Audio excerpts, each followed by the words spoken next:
Monsoon के जाते जाते उत्तराखंड में एक बार फिर से भारी तबाही देखने को मिल रही है और इस बार देहरादून जिले में आपदा ने अपना कहर ढाया है। देहरादून और आसपास के क्षेत्र में अतिवृष्टि से अब तक 5 लोगों की मौत हो गई और 15 लोगों लापता होने की खबर सामने आई है। सोमवार शाम शुरू हुई भारी बारिश से देहरादून में सहस्त्रधारा के पास करलीगाड़ में बादल फट गया, जिस कारण से सहस्त्रधारा बाजार को भारी नुकसान हुआ है। कई दुकान और होटल क्षतिग्रस्त हुए हैं। मालदेवता क्षेत्र में नदी के उफान से सड़क, पुश्ते और पुल बह गए, जबकि रिस्पना और बिंदाल नदी का जल स्तर बढ़ने से कई कॉलोनियां जलमग्न हो गई। घरों में मलबा घुस गया, कई दुकानें और होटल भी बह गए। देहरादून पाटटा राष्ट्रीय राजमार्ग पर प्रेम नगर नंदा की चौकी के पास पुल बह जाने से आवाजाही पूरी तरह से ठप हो गई है। मसूरी देहरादून मार्ग भी जगह जगह भूस्खलन से बंद हो गया। आसर नदी में ट्रैक्टर ट्रॉली के बहने से 15 लोग लापता हो गए।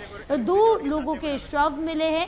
कालसी चुकराता मोटर मार्ग पर जज रेट पहाड़ी से पत्थर गिरने से स्कूटी सवार पंजाब के युवक की मौत हो गई। मसूरी के झड़ी पानी से राजपुर को जाने वाले पुराने पैदल मार्ग के पास भूस्खलन में 2 लोग दब गए, इनमें एक की मौत हो गई।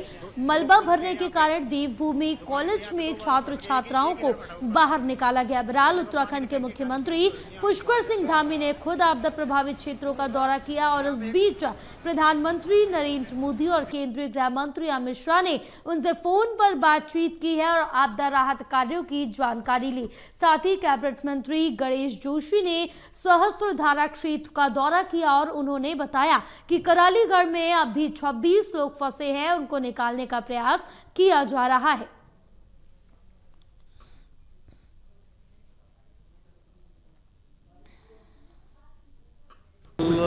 रात्रि को जो तेज बारिश हुई है उससे हमारे यहाँ की सभी नदियाँ तूफान पर हैं और कई जगह बादल फटा है। करीब 25-30 स्थानों पर सड़क पूरी तरह से बह गई है। घरों को बहुत नुकसान हुआ है, सरकारी संपत्तियों को नुकसान हुआ है और पूरा जनजीवन अभी अस्त व्यस्त है। उसको सामान्य करने के लिए सभी प्रयास किए जा रहे हैं। बहुत सारे संपर्क मार्ग कट गए हैं। अभी नदियों का जो जल स्तर है वो भी काफ़ी बढ़ा हुआ है।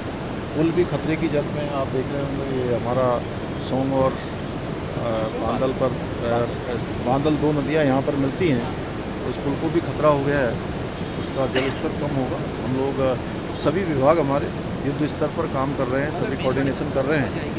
आज आदरणीय प्रधानमंत्री जी ने भी प्रातःकाल सारी जानकारी ली है, उन्होंने चिंता व्यक्त करी और हर प्रकार से हमको आश्वासन दिया है। अपने गृह मंत्री जी ने कि हर समय राज्य में जो आपदा आई है, आज देहरादून में जो बड़ी जल भराव और बादल फटने से नुकसान हुआ है, उसके बारे में आकलन किया है। उनका भी धन्यवाद भी करता हूँ। और हमारा प्रयास है कि हम हर प्रकार से जो आपदा पीड़ित हैं, आपदा प्रभावित हैं, उन सभी को हम लोग हर प्रकार से जो है सहायता करके जनजीवन को फिर से पुनः लाने के लिए सभी विभाग हमारे युद्ध स्तर पर काम कर रहे हैं।